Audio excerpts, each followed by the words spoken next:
जब तक संसार में अन्याय और भेदभाव है, ये समझ लो कि मैं प्रतिपल पीड़ित। संसार की शांति में ही मेरे मन की शांति। पंच महाभूतों का महाभाग है जल। जल द्वारा मेरे अभिषेक से जीवनदायी जल की अवमानना नहीं होती। क्या ये जल का सर्वोत्तम उपयोग है? क्या श्रद्धा और विश्वास को प्रकट करने के लिए जल का अर्पण पर्याप्त है? क्या निर्जल पूजा करने से मैं मन की भावनाओं को महत्व नहीं दूंगा?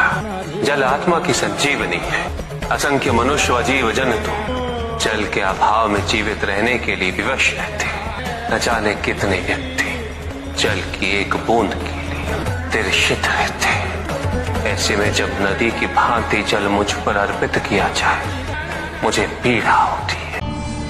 जो व्यक्ति सत्य को जानते हुए भी लोभ का परित्याग नहीं करते, वो सदैव इन्हें खोने के भय में जीते। और जो व्यक्ति सत्य को जानते ही नहीं, वो अहंकार में जीते। और जहां अहंकार और भय उपस्थित हो, वहां सुख कैसे रह सकता? किसी को ये दुख है कि उसके पास कुछ भी नहीं, और जिसके पास सब कुछ,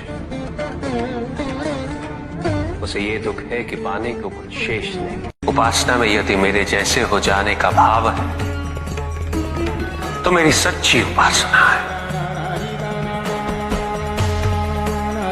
यदि उपासना का भाव मेरे लोग और मेरे समीप आने की कामना है, तो सच्ची पूजा और भावना है। तुम मन में स्मरण करो, मैं सुनता हूं। तुम मन में मुझे पुकारो, मैं आता हूं। मुझे कुछ नहीं चाहिए। यदि तुम मन को शिवमय बनाते हो, तो वही मेरा शांति से परिपूर्ण कैलाश है। वही मेरी सुंदर काशी, वही मेरी उज्जैनी है। जब कोई व्यक्ति इच्छाओं को आवश्यकता समझने लगे, तो धन कितना ही क्यों ना पर्याप्त नहीं होता, क्योंकि इच्छाएं अंतहीन है। इसलिए मनुष्य कभी ना समाप्त होने वाली इच्छाओं की पूर्ति हेतु धन संचय को ही अपने जीवन का लक्ष्य समझ लेता है। वो लोभी बन जाता है। वो भूल जाता है कि उसके जीवन का मुख्य लक्ष्य ईश्वर के समीप आना है। ऐसे लोभी व्यक्तियों को अपनी मृत्यु के समय भी यही दुख रहता है कि उन्होंने क्या कुछ नहीं पाया, क्या शेष रह गया। ऐसे समय में वो एक क्षण के लिए भी ईश्वर का स्मरण नहीं करते।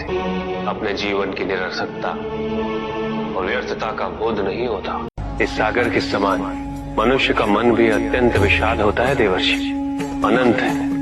इसमें हर प्रकार की भावनाएं सम्मिलित होती है, अच्छी भी बुरी भी।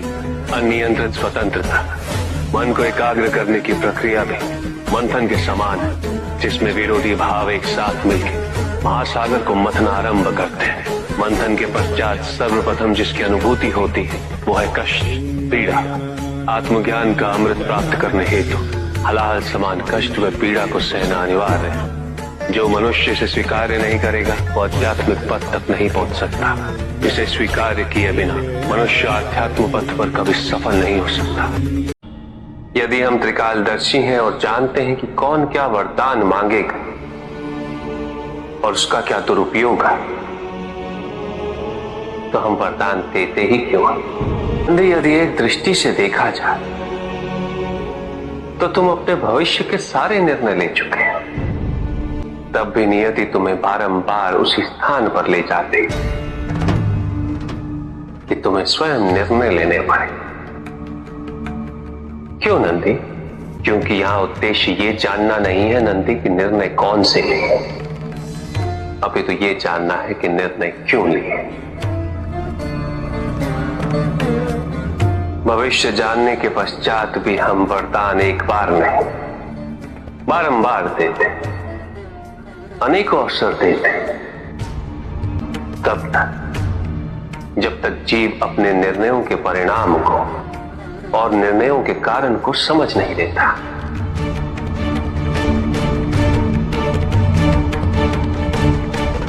और तब तक काल चक्र के आवर्तन चलते रहते हैं।